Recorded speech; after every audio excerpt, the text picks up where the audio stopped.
balabal at puder na hindi kayang tudlin. No? Ito yung siya ni-reply ni Kuya sa mga panudla natin, tsaka, sa mga balabal natin, tsaka puder na binabanggit. No?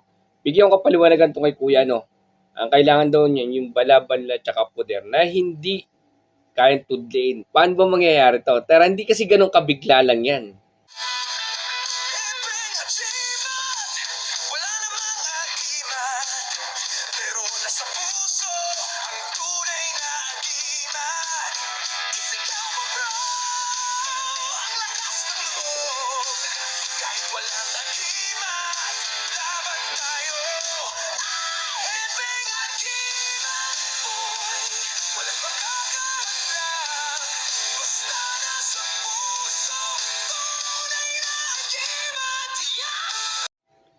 Yung mga kagimat no, about dito sa kay Kuya,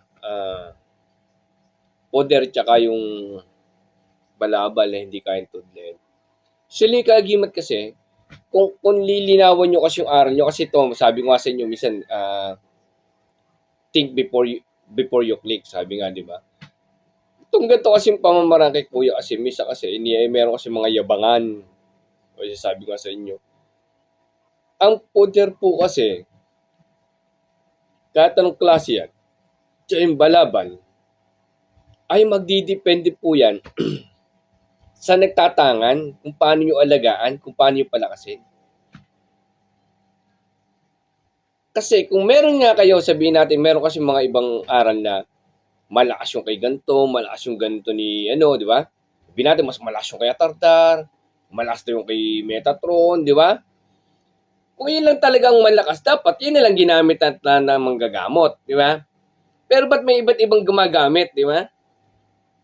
Oh, meron gumagamit ng Tres Pico, pine-perfect nila Tres Pico, may gumagamit ng Saint Benedict, may ginagamit ng 7 Arkangeles. No, di ba? Pero ang lalakas nila. Kasi nga, yun ang pinerfect nila at yung talaga yung pinalalakas nila. Di ba? Yung salita kasing hindi matutudla, nagdidepende po yan sa nagumagamit. Hindi pwede na magkaroon ka ng orasyon lamang ay hindi na kayo tatablan, hindi na kayo, para na kayo si Superman, kung tawagin ko nga, para kayo si Superman, hindi na kayo tatablan. No? Kahit malakas yung panudla mo, kung ito naman hindi mo na rin naalagaan at may lumabas sa panudla na mas mahigit yun sa'yo, tatalunin ka.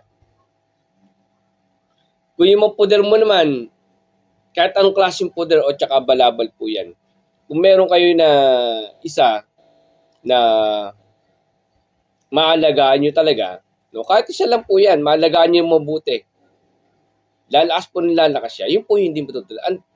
Ang gamit po at saka mga orasyon ay magdidepende po yan sa gumagamit. Hindi po pwede na ganun lamang na meron kayong malakas, ganun na agad. Hindi po. Di ba? Meron kasi iba't ibang klase niya. Sabi niya, mas malakas yung Metatron kay 7 Arkangeles kasi mas mataas yung langit niya. Di ba? Meron ganun eh. Pero, meron kang orasyon ng Metatron, hindi mo naman napapagana. Hindi naman kumakapit sa'yo. Hindi, useless lang. Diba? Yun no, kay Kuya, sa komento ni Kuya, no? Nakita mo yung comment? Ito yung comment, oh. Ayan, no? Oo. Na malakas ang, yung hindi natutudla. Wala pong hindi pwede matudla yan pag hindi nyo po inalagaan yan. Hindi po kayo matutudla kung iyo po yung maalagaan nyo, papapalakas nyo. Diba? Kung kayo po wala namang ginawa, kundi nakakuha lamang kayo, naging collection nyo lang naman yung mga ura-orasyon nyo, useless lang po yan. Tutudla po kayo. So, salamat po at God bless po sa inyo lahat. Thank you po.